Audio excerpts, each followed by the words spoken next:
मित्रांनो, 2025 हे वर्ष आपल्याला खूप काही शिकवून गेलं. या वर्षानं प्रत्येकाला काहीतरी वेगळं शिकवलं.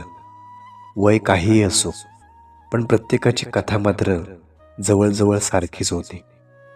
कोणी नात्यांमध्ये हरवलं, कोणी सगळंच काही गमावलं, कोणी स्वतःला शोधत बसलं, कोणी आयुष्याच्या धावपळीत दमून गेलं, तर कोणी शांततेची, एकांताची किंमत समजून घेतली.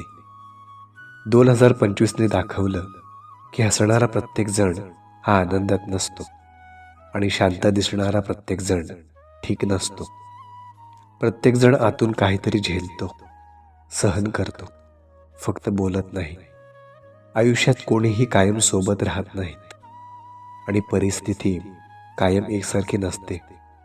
पण जेव्हा काहीच समजत नाही तेव्हा धीर धरणं हीच सर्वात मोठी शक्ती असते. आपण कितीही पडलो, तुटलो, थकलो, तरी शेवटी उठायची ताकद आपल्यात असतेच आणि तीच ताकद आपल्याला पुढच्या वर्षाकडे नेत राहते. बाकी या वर्षाने तोडलंही आणि घडवलं सुद्धा. शेवटी स्वतःला जपणं, आयुष्यातला प्रत्येक क्षण भरभरून जगणं हीच खरी गरज आहे.